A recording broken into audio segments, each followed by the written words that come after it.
Telugu cartoon comic. యువరాణి స్వయంవరం. కోసల దేశపు మహారాజు అయిన భరతుడికి ఒక కుమార్తె ఉంది. తన పేరు మయూరీదేవి. కుమార్తెకు యుక్త వయసు వచ్చిందని మహారాజు వివాహం చేయాలని సంకల్పించాడు. కాని మయూరీదేవి తన తండ్రి అయిన భరతుడిని చిత్రమైన కోరిక కోరింది. నేను ఈ రోజు నుండి మౌనవ్రతాన్ని చేస్తాను. నా వ్రతాన్ని ఎవరైతే భంగం చేస్తారో వారిని పెళ్లి చేసుకుంటానని చెప్పింది.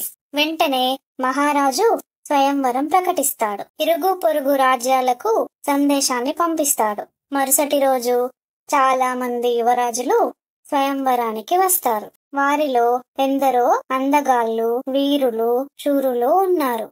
అయినా ఒక్కరు కూడా ఆమె వ్రతాన్ని భంగం చేయలేకపోయారు. రోజులు గడిచిపోతున్నాయి. ఇక తాను తన కుమార్తెకు వివాహం చేయలేమోనన్న భయం పట్టింది భరత మహారాజు.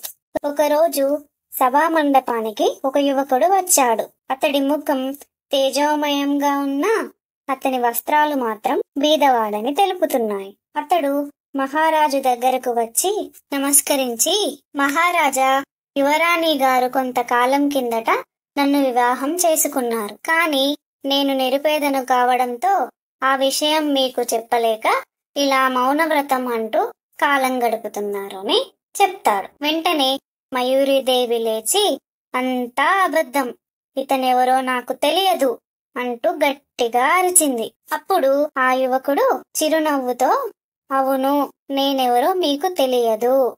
నేను అవంతి దేశపు యువరాజు అయిన వివేకుడిని. మీ మౌనవ్రతాన్ని భంగం చేయడానికి అబద్ధం చెప్పానంటూ మారువేషాన్ని తొలగిస్తాడు. అప్పుడు సభలో ఉన్న పెద్దలు వివేకుడి తెలివిని మెచ్చి అందరూ అభినందిస్తారు.